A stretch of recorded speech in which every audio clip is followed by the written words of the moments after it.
Good morning, everybody.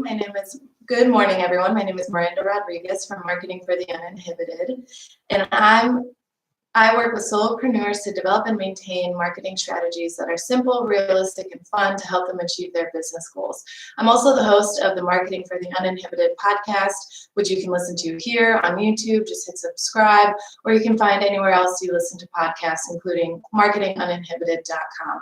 So today I'm trying YouTube Live and Facebook Live. I just finished up the Facebook Live one, so we'll see how the quality of the video works over here. But we're moving right into step 3 of our 5-part series for how to quit your job. So step 1 was to listen to yourself and trust your gut.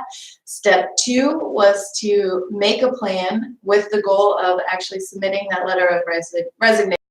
And step 3 is moving through fear. So you have made the decision, you're on cloud 9, this is so exciting, you're going to quit your job, you've got a plan in place, and you start to take action in that plan, and you're like, oh shit, this is getting real.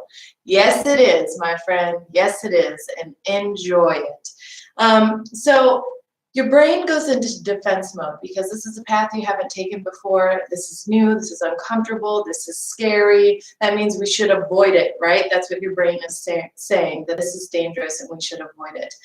So how do you work through that? The fear is never going to go away.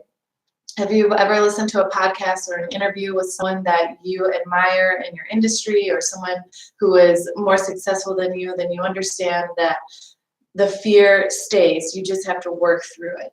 And when we really get down to it, when we're talking about fear within your business, it's not necessarily like actually dangerous for you. Quitting your job is scary because you're eliminating that full-time income. However, when you do that and the stakes are up so high, now you've got to figure out a way to pay your bills and to put food on the table.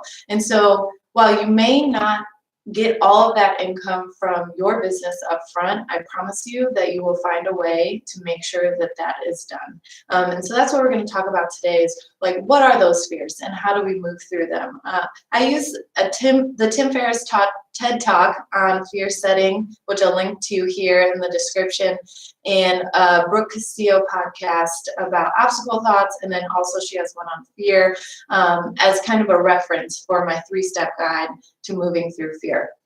So fear is defined by Merriam-Webster as an unpleasant, often strong emotion caused by anticipation or awareness of danger. So how do you move through it? What do you do with it? Number 1, we acknowledge it.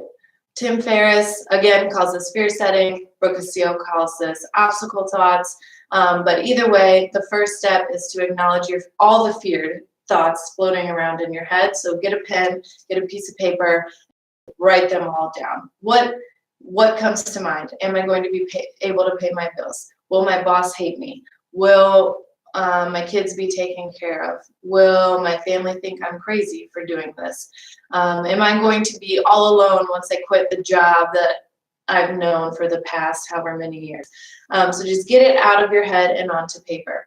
And then step 2, after acknowledging your fear, is to make a plan around your fears. Of course, here I am again talking about planning. This time it's on a much smaller level. So what steps can you take within your worst case scenario to prevent it from happening? So what steps, in this case, we're talking about submitting your letter of resignation. What steps can you take to ensure that you don't get to that fear? So write that down also. And then step 3, if your fear does come to fruition, how can you handle the situation? So let's say you get to a month where you're truly unsure of how you're going to pay your bills. You look at your bank account and you look at your bills for the month and you're like, oh my gosh, I don't know what I'm going to do. Well, what are you going to do? Your options are get a part-time job, get a side hustle, go back to the job that you just left, assuming you left on good terms, which you should, and you talk to them, like maybe you can work something out there. You can ask to borrow money, you can take out a loan. I mean, you can put all of these options together and really just, so make a plan, and this would be considered like a backup plan. So for moving through fear, number one, acknowledge it. Number two, make a plan to prevent it. And number three, make a backup plan in case it happens. And now that you've got your fears out in the open and you've made your plans around them, anytime your brain starts to slip into fear mode, you want to think about your plan. Your plans serve as a safety net for digging you out, for tricking your brain into safety, even when it's scared. And the biggest thing to do, and this is something my friend Laura and I say to each other all the time, is to just keep swimming. Just keep moving. It always feels better to take action than not. So worst comes to worst, on a given day, you're feeling low and you're extra fearful and anxious, just go back to the plan we made last week and focus on what is just the next step. Just the next step. Nothing else, not the big end game or the goal or any other thing, because I think sometimes we can get really overwhelmed with that, and just focus on what action can I take right now that's going to get me one step closer to my goal. All right, that's it for this week. Thanks for tuning in, and I'll see you here next Monday at 9 a.m. It'll be a little bit later here on YouTube, but I'll probably continue doing it this way. I think it worked out pretty well.